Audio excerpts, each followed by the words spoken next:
Hello friends, welcome to my channel.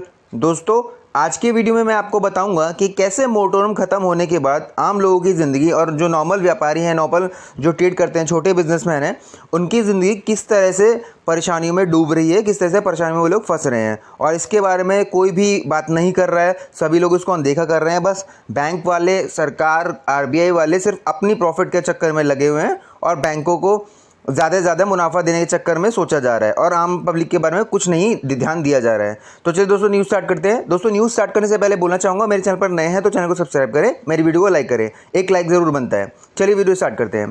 दोस्तों, news छपी है दैनिक भास्कर में, ये कल की न्यूज़ है क्योंकि मैं आज सुबह ही इस न्यूज़ को बना रहा हूँ, वीडियो को बना रहा हूँ। मोटोरम खत्म होने के बाद अब कर्ज चुकाने में बड़ी दिक्कत, छोटे व्यापारियों के पास नहीं है लोन चुकाने के पैसे। सिर्फ छोटे व्यापारी नहीं दोस्त, दैनिक भास्कर जी, आम इंसान के से भी यही हालत हो रखी है। बैंक अब ब्याज पर ब्याज मांग रहे हैं, जबकि जिन लोगों ने मोटोरम लिया है वे इसके खिलाफ हैं। यहाँ तक कि आरबीआई भी बैंकों के पक्ष में है, क्योंकि आरबीआई और बैंक वाले दामाद हैं। सीधी सी बात है, बैंक वाले आरबीआई के दामाद है तो ये बात तो होगी। पर यह एक तरह से और ज़्यादा भार कंपनियों पर डालेगा। मोटोरम की सुविधा मिलने से लाखों कंपनियों को मिली अस्थायी तौर पर राहत। अब अनलॉक होने से देश में स्थितियाँ धीरे धीरे सुधरने की दिशा में आगे बढ़ रही हैं।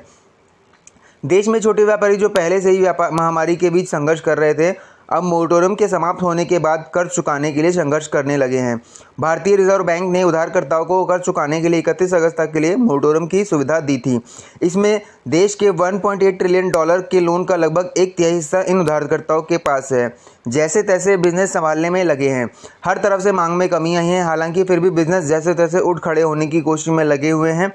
पर उनके समक्ष चुनौती यह है कि वह पहले लोन चुकाएं या बिजनेस संभालें। पहले वो अपना खून चुसवाएं बैंकों को, या अपने काम धंधे पे ध्यान दें, या बिजनेस संभालें, फिर अपने बिजनेस पर ताला लगाएं। जयपुर के साधु यादव फिलहाल इसी दुविधा में है। वे एक ट्रैवल एजेंसी के मालिक हैं और लॉकडाउन के बाद से कोई काम नहीं हुआ है। मोटोरम से अस्थायी राहत मिली। वे कहते हैं कि मोटोरम से अस्थायी राहत ज़रूर मिली, जिससे उन्हें कर्ज चुकाने में 25 लाख रुपये महीने बचाने में मदद मिली। मोटोरम समाप्त होने के बाद अब उनको यह चिंता सताई जा रही है कि अपना लोन किस तरह चुकाएंगे, क्योंकि बिजनेस अभी भी पूरी तरह से बंद है। इसके अलावा दूसरे कर्मचारियों की सैलरी तथा अन्य बकाए भी उन्हें चुकाना है।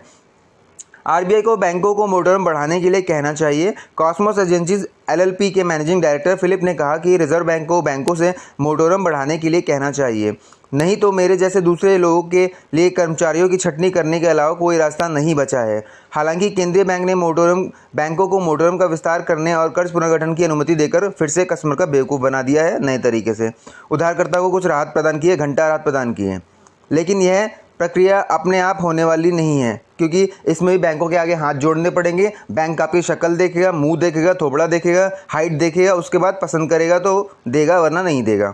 आरबीआई ने दी रिस्ट्रक्चरिंग की सुविधा। बैंक 2 साल तक एक्सटेंशन दे सकते हैं और उनके पास दिसंबर तक का समय है।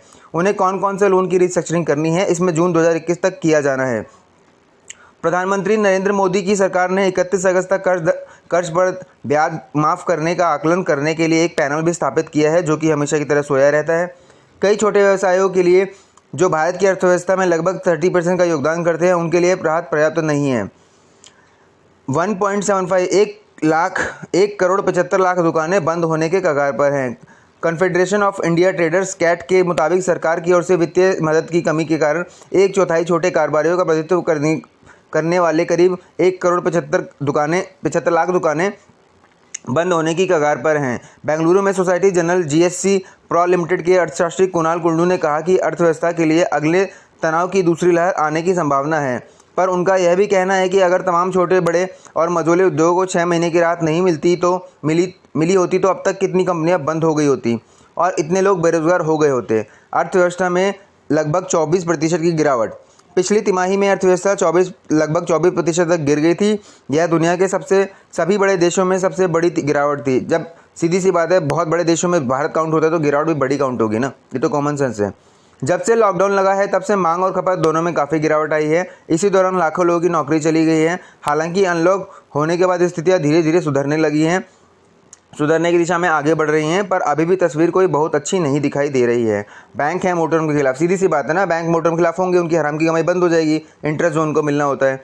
बैंक इस समय मोटोरोम को बढ़ाने के खिलाफ है क्योंकि वे इससे खुद का बहुत बड़ा नुकसान और उधार लेने वालों की एक बहुत बड़ी राहत देख रहे हैं। मतलब बैंकों को एक आम इंसान की राहत पसंद नहीं आ रही है, उन्हें बस अपनी राहत चाहिए। अपना एसी में बैठ के उन्हें हराम की कमाई खानी है, वो चाहिए उन्हें, लेकिन आम इंसान को राहत नहीं मिल जानी चाहिए। खासकर उनके पास जिनके पास पैसे देने की क्षमता तो है पर दे नहीं रहे हैं। क्रिसिल लिमिटेड ने 2300 कर्मचारियों का विश्लेषण किया और पाया कि मोटोरोम चुनने के बाद लगभग 75% व्यवसाय सब इन्वेस्टमेंट श्रेणी के थे।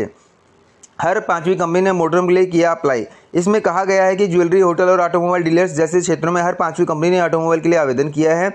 एक कंपनी के अधिकारी के मुताबिक अगर हमें सरकार से कोई राहत नहीं मिलती है तो हम सब अपने कारोबार के संभावित बंद होने की ओर बढ़ रहे हैं। उन्होंने कहा कि चूंकि हमारा बिजनेस अभी भी ठप पड़ा हुआ है, इसलिए हमें हमारा भविष्य अंधकार में दिखाई दे रहा है। कुछ समझ नहीं आ रहा है कि क्या किया जाए। नहीं समझ में आ रहा है, मुझे कॉल कीजिए, मैं बताता हूँ करना क्या है, कैसे डंडा करना है। लड़ाई अब कोर्ट में है। बता दें कि मोटोरोम पर अभी भी लड़ाई कोर्ट में है। कोर्ट भी सोया रहता है, हर 10 दिन बाद 20 दिन बाद की डेट देता है, उसकी भी समझ नहीं आता करना क्या। अरे भैया नहीं समझ में आ रहा है, मुझसे बात कर लो, मैं बताता हूँ करना क्या है। बैंक अब ब्याज पर ब्याज मांग रहे हैं। वो तो उनकी मांगनी क्या आता है, हमेशा मांगते रहते हैं। पहले देते हैं, लोन ले लो, फिर EMI मांगना चालू कर देते हैं। जबकि जिन लोगों ने मोटोरोम लिया है वे इसके खिलाफ है। यहाँ तक कि RBI भी बैंकों के पक्ष में है। RBI तो होगी क्योंकि बैंक वाले उनके दामाद ठहरे, पर यह एक तरह से एक और ज़्यादा भार कंपनियों पर डालेगा क्योंकि अभी भी बिजनेस चालू करने और उसे स्थिर करने में समय लगेगा। ऐसे में मूलधन की बजाय ब्याज पर ब्याज लेना कंपनियों के लिए एक झटका होगा। मतलब ये कॉमन सेंस है जिसको कि RBI वाले, बैंक वाले नज़रअंदाज कर रहे हैं। नहीं नज़र आ रहा है कि आम पब्लिक को दिक्कत हो रही है। ये भूल गए हैं कि बाप सिर्फ आम पब्लिक है, बैंक वाले नहीं हैं। बैंक का ही पैसा बैंक जमा हुआ है। अगर बैंक वाले, आम पब्लिक ही सारा पैसा बैंक से निकाल लेगी तो ये खुद ठन गोपाल हो जाएंगे, इनके खुद के कमाने के पैसे नहीं रहेंगे। तो दोस्तों उम्मीद करता हूँ आपको मेरा आज का वीडियो पसंद आएगा। मेरे चैनल पर नए हैं, मेरे चैनल को सब्सक्राइब करें, मेरी वीडियो को लाइक करें। आज के दोस्तों इतना ही। Thank you so much, bye bye.